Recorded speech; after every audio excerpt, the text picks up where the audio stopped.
Hi, welcome to my video. I'm Dr. Ross Cutts and you're watching the surgical video of placing two Straumann BLT implants 3.3mm diameter.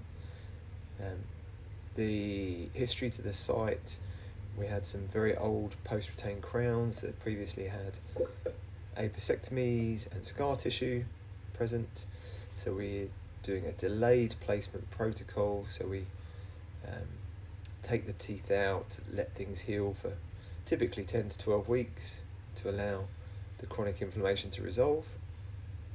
And so here we're just starting to expose the alveolar bone with our flap design, and we've got papilla sparing incisions, so we leave 1.5 millimeters of papilla alone. Then we just start elevating the soft tissues to expose the alveolar ridge. And we can see it's in certain areas very tough from the previous scar tissue, so we'll be looking to address that. And then we just elevate palatally by tunnelling down the palatal wall, just with our little Buser elevator.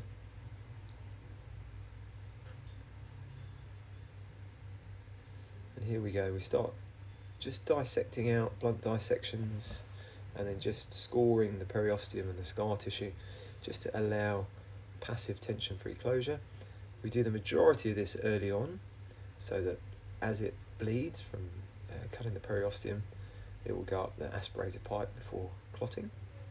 And so here we can see we're starting the osteotomy site preparation of the left central site with our Lindemann's style tapered burr. And you can see the very thin buccal plate from healing, from previous healing. Naturally a thin phenotype, we've got thin alveolar bone.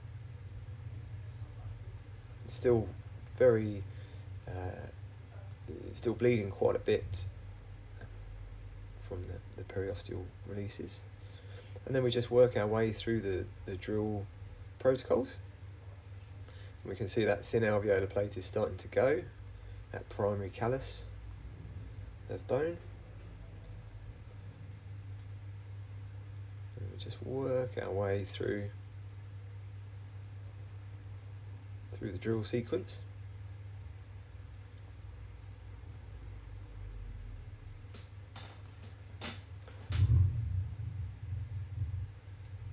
So our tapered 2.8mm burr.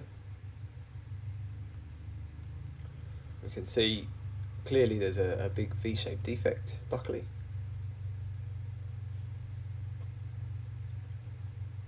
And then a final profile burr, just to allow accurate placement and no skid of the implant.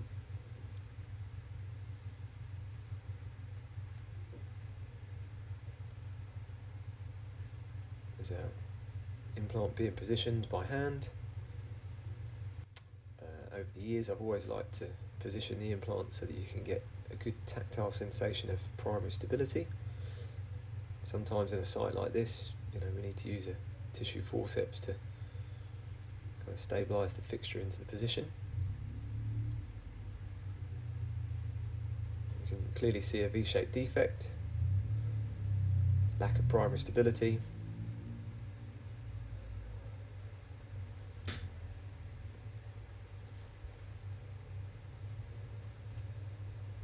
And then we work our way through the drilling sequence on the left central.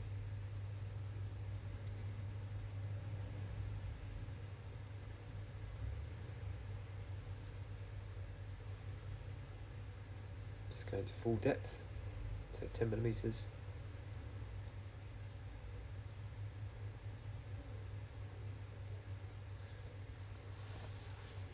we go up the drill sequence to continue alveolar ridge preparation. You can see that hemostasis is improving from the periosteal releases. Sometimes we can try and just harvest little autogenous bone chips, particularly from the apical part where we have more autogenous bone present. This was a very complex, he had very long-standing chronic apical granulomas associated with all three central teeth. So it's not unsurprising that we've got a lack of buccal plate. So we just position the implants with our guide pins and the internal index buccopalatally. We're going to position these slightly deeper because we want to bury the fixtures. Just checking the angulations all fine. So we're clearly going to need to GBR, rebuild the alveolar ridge with a guided bone regeneration GBR technique. So we'll take off the implant carriers, pop on a cover screw, as we're going to be burying these implants, typically for 6 to 9 months.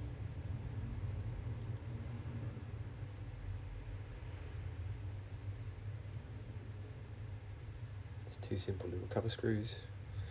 Then Botis biomaterials, cerabone, with some autogenous bone chips mixed in there to give it osteogenic potential, i.e. bone growth factors, healing factors. And before we start the augmentation procedure, we want to ensure that we can get passive tension-free closure. And that's what we're just approximating, just ensuring that the tissues go back nicely. Sometimes with a Buser elevator we might need to just score, or we can use a blunt 15 blade now to just release the periosteum, release any scar tissue so that we just have a bit more flat mobility.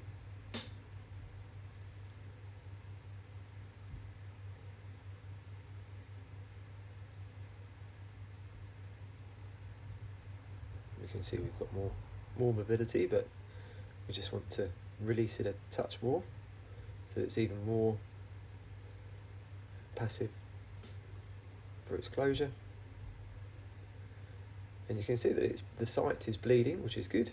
So we've hydrated the cerabone. I actually used the SLA active solution. And we've got autogenous bone chips mixed in with the cerabone. Try and put the autogenous bone chips closer to the implant surface. But cerabone is such a brilliant material that it doesn't necessarily make a great deal of difference if you don't have as much autogenous bone chips as you'd like. And then we just over thicken, so we want 2 millimeters of bone or bone-like material circumferentially around our implants for long-term peri-implant health. So we want to overbuild.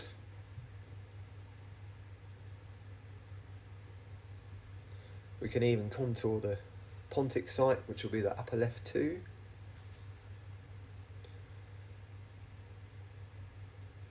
And then of course we're going to need to cover this biomaterial with a membrane.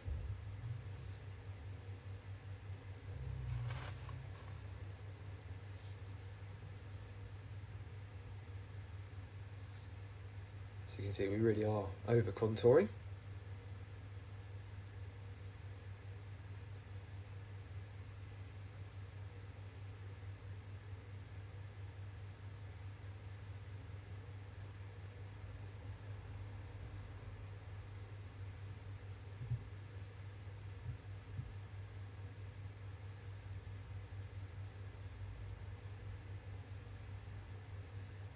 And I just like to trim the Jason dry and then hydrate it for improved handling properties. So the majority of the time I tend not to use pins or tacks because it's very straightforward. If you can tuck the Jason palatally, tunnel it down palatally, that'll often give you enough stability.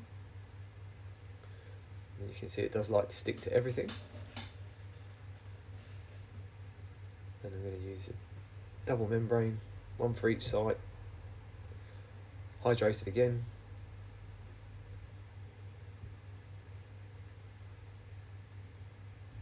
Tucking it palatally again.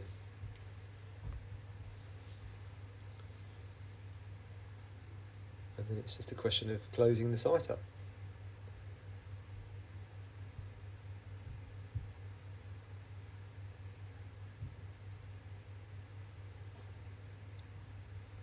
So I like to just do a little vertical, typically a vertical mattress suture in the midline. That just helps to give us some kind of advancement of the tissues.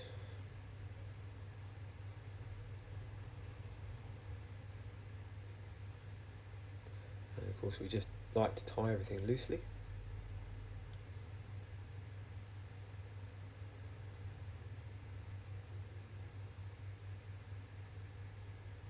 Just very simple in this case, very simple interrupted vicral rapide sutures.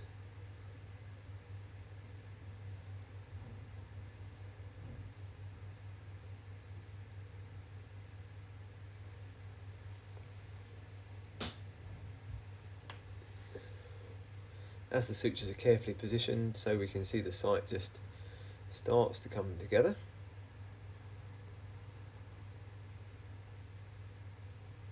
Starts to approximate easily and readily.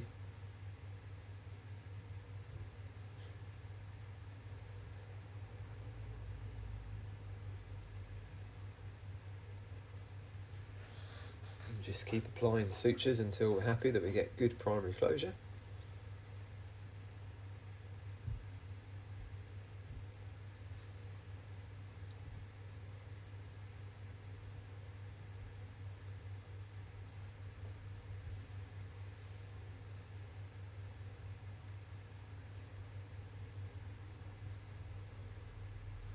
You can see it's gone back nicely.